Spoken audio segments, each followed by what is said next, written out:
Bupati Pali yang juga Ketua Himpunan Kerukunan Tani Indonesia Sumsel, Heri Amalindo, melantik Dewan Pimpinan Pengurus Himpunan Kerukunan Tani Indonesia atau HKTI se-Sumatera Selatan periode 2018-2023.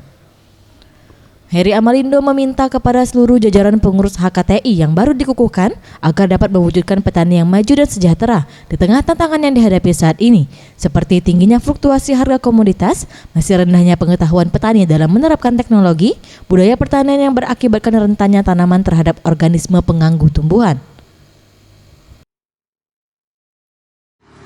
Kami akan melaksanakan selain konsolidasi, kami akan melihat potensi-potensi daerah, masing-masing daerah yang itu akan kami ajukan program-program unggulan di daerah masing-masing itu untuk Dewan Pimpinan Pusat kita Pak mengumpulkan apa atensi yang paling besar di daerah masing-masing. Ini kami sampaikan tadi kan tidak semuanya padi, mungkin ada pertanyaan-pertanyaan lain yang unggulan masing-masing daerah akan kita angkat dan kita bawa untuk membantu antara HKTI Pusat untuk memberikan perbaikan-perbaikan kepada masyarakat dan petani kita yang ada di daerah. Pemerintah daerah terusnya berkontribusi, berkolaborasi dengan HKTI untuk bisa membangun para petani ini.